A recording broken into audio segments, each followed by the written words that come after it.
down to our virtual feature match one more time.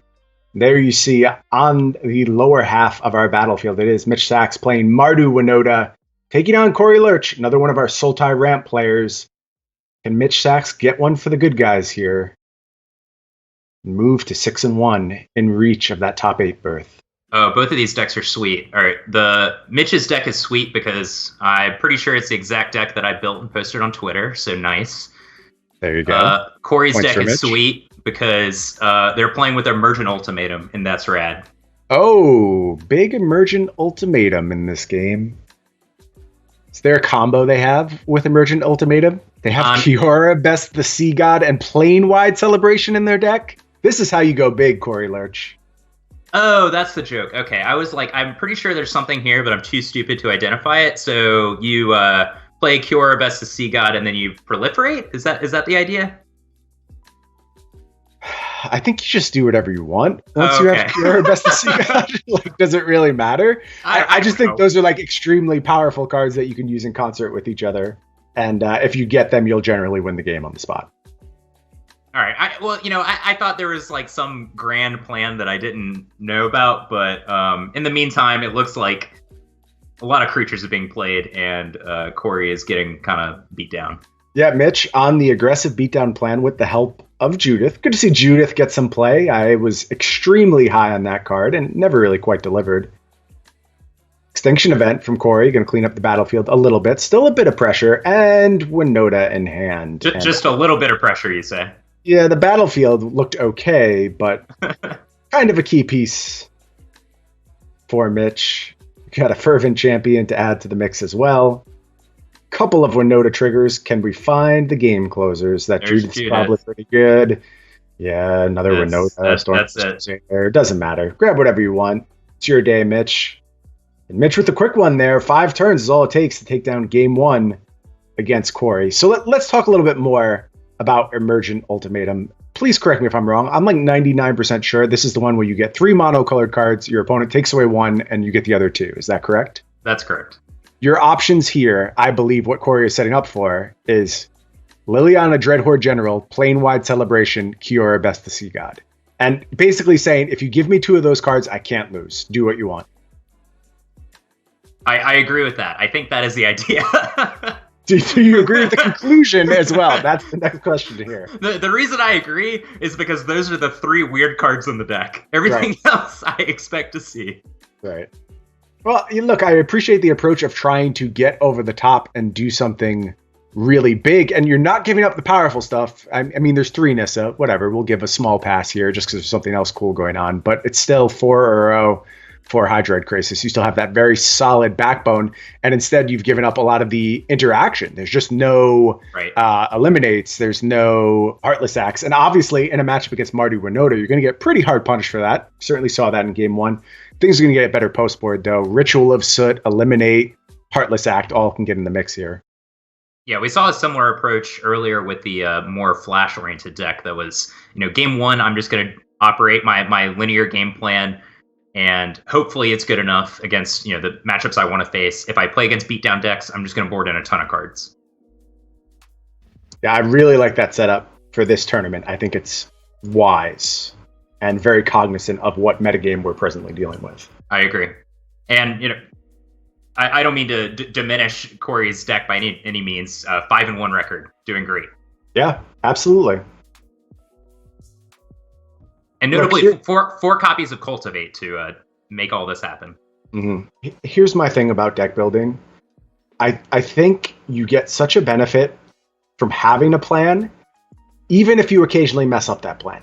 Even if you have a small misstep, I think the idea of this is what I'm attempting to do, this is how I'm getting the edge in this matchup, is worth so much more than just being like, yeah, here's my stock list, and I'm going to try and play this game. Because even in situations where there are slight miscalculations and you don't have the 100% optimal build, that curveball can get people. And that's blunted a little bit in open decklist environment, but I do think it's underappreciated just how well a good plan can serve you. I totally agree. And I think there's 2 additional points. One is, in general, just getting interaction to line up properly on a week-to-week basis is extremely difficult.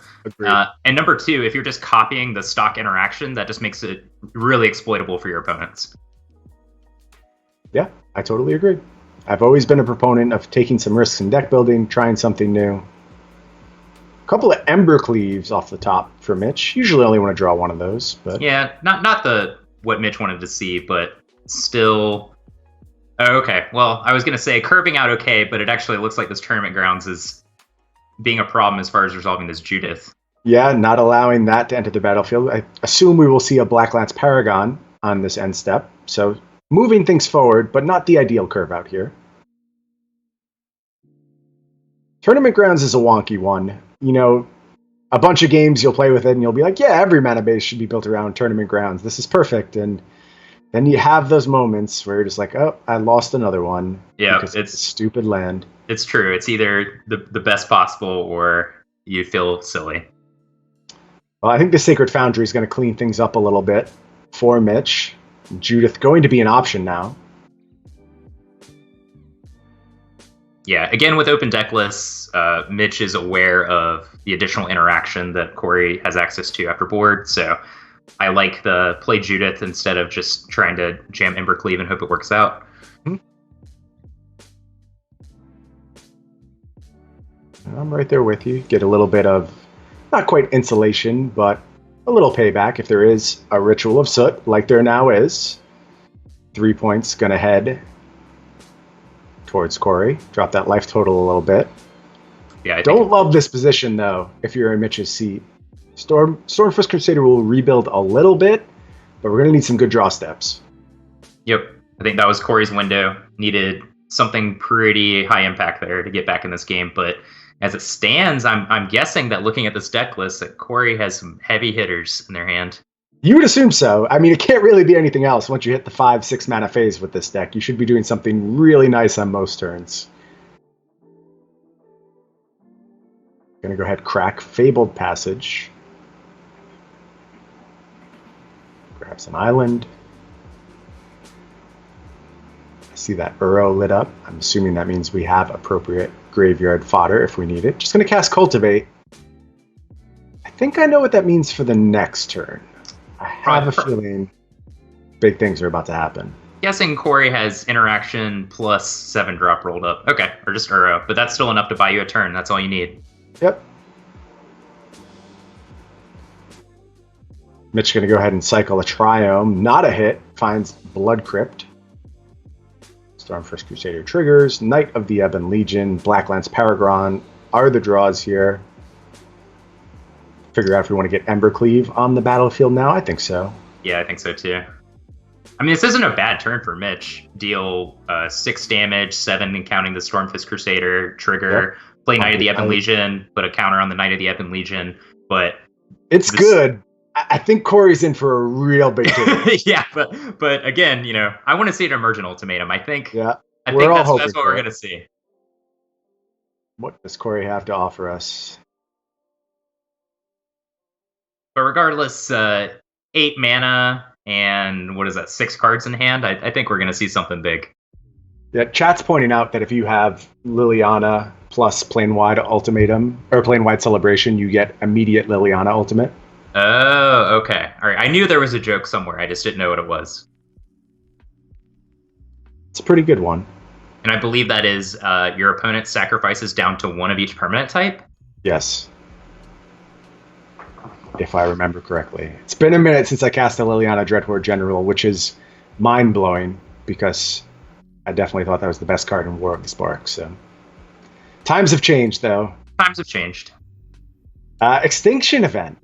Well, that's not what I was expecting. No, I mean, if the turn is just Extinction Event Uro, that's about as good as Mitch could ask for. Right. Yeah, I was expecting way worse. We're awfully close to Death Touch plus... Yes, oh, wow. Okay. Is this it? Oh, wow. Is that? That's it. That's actually lethal. Yeah, that's actual lethal. To the point. Nice draw there for Mitch. And, I mean, there's nothing, right? This is just it. Yeah, that's game. No! Oh, okay. Wait, what? What? Did I miss something there? No blocks? it has Menace. Okay, there we go. We were dead anyway. Took us a little bit there. Commentator's curse, but we figured it out, Mage.